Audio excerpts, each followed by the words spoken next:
Nous retrouvons avec plaisir Rebecca McConnell. Bonsoir, Patrice. Bonsoir, Rebecca.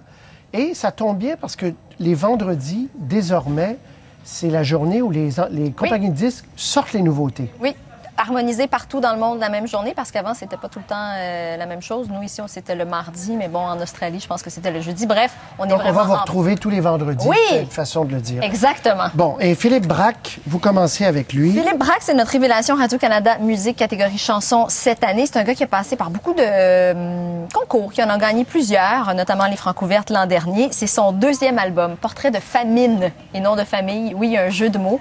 Ça a été réalisé par Louis-Jean Cormier, mais moi, ce que je préfère, c'est quand un artiste fait un pas de géant entre le premier et le deuxième album. Ça arrive trop rarement, selon moi, mais c'est une des choses que j'aime le plus parce que ça veut dire que l'artiste a vraiment évolué, travaillé fort. Donc, je propose d'écouter Si proche et si loin à la fois, un premier extrait. Je t'ai côté sa porte, puis je t'attends. Ça fait 1 heure que j'ai envie de te voir. Puis tout ben t'ouvres la porte, puis je tombe sur le cul. Puis tout ce que tu trouves à dire, t'es une grosse heure en retard.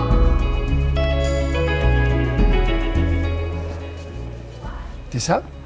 Bon, le truc, là, c'est que quand on travaille avec Louis-Jean Cormier, si on n'a pas une identité... D'ailleurs, oui. ça sonne Louis-Jean Cormier. Vous trouvez?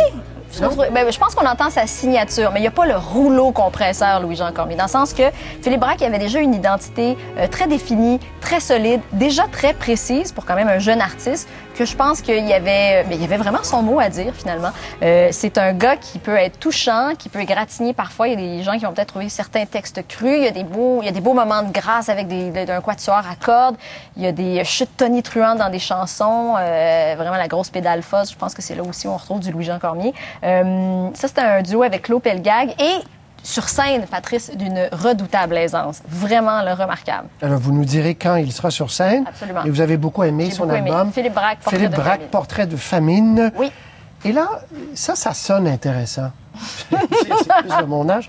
Oui. Brigitte Boisjoli qui reprend des succès de Patsy Cline. Oui. Bien, déjà, vous savez que moi, je suis tiède à l'idée des gens qui font des albums hommages. On en a un autre la semaine prochaine, d'ailleurs. On aura Mario Pelcha qui reprend, je pense, du Gilbert Bécaud. Brigitte Boisjoli, ex-star académicienne, qui nous avait déjà offert un album très pop. Deuxième album qui est sorti il n'y a pas très longtemps, qui était Soul. Et là, apparemment, elle a vraiment baigné dans la musique de Patsy Cline lorsqu'elle était jeune. Sa mère l'écoutait tout le temps. On va écouter la plus grande chanson, la chanson la plus connue, Crazy.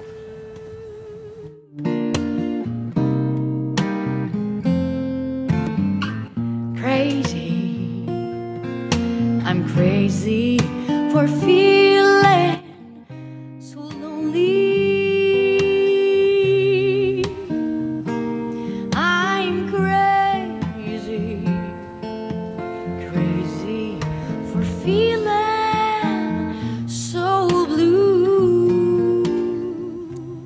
C'est bon. Ben oui, c'est bon. C'est On aurait convaincant. même entendu plus. Absolument. C'est convaincant, c'est léché, c'est très bien fait. Elle réussit à me faire croire qu'elle a vraiment vécu cette peine. Donc, c'est une très bonne interprète.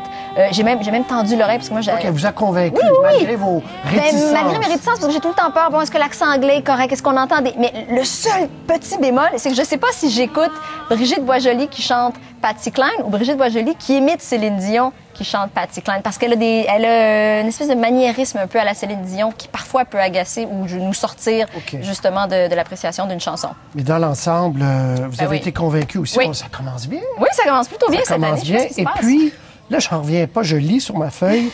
Duran Duran. Ouais. Ils existent encore. Ils existent encore. J'ai envie de dire malheureusement. Je dois vous avouer, je suis complètement transparente. Non, mais moi, j'ai quand même adoré. Oui, je sais.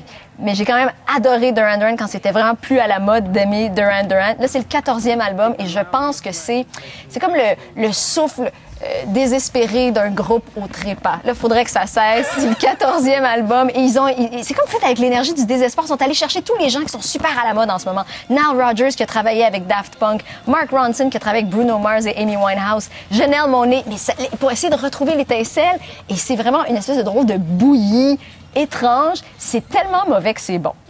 On va se quitter là-dessus. Oui, Paper Gods, ça sort aujourd'hui. Qu'est-ce que ça veut dire en plus, des dieux de papier? Je comprends pas trop. En tout cas, Paper Gods, pour les gens de votre génération. Rebecca, merci. On les écoute. À la semaine prochaine. Bye!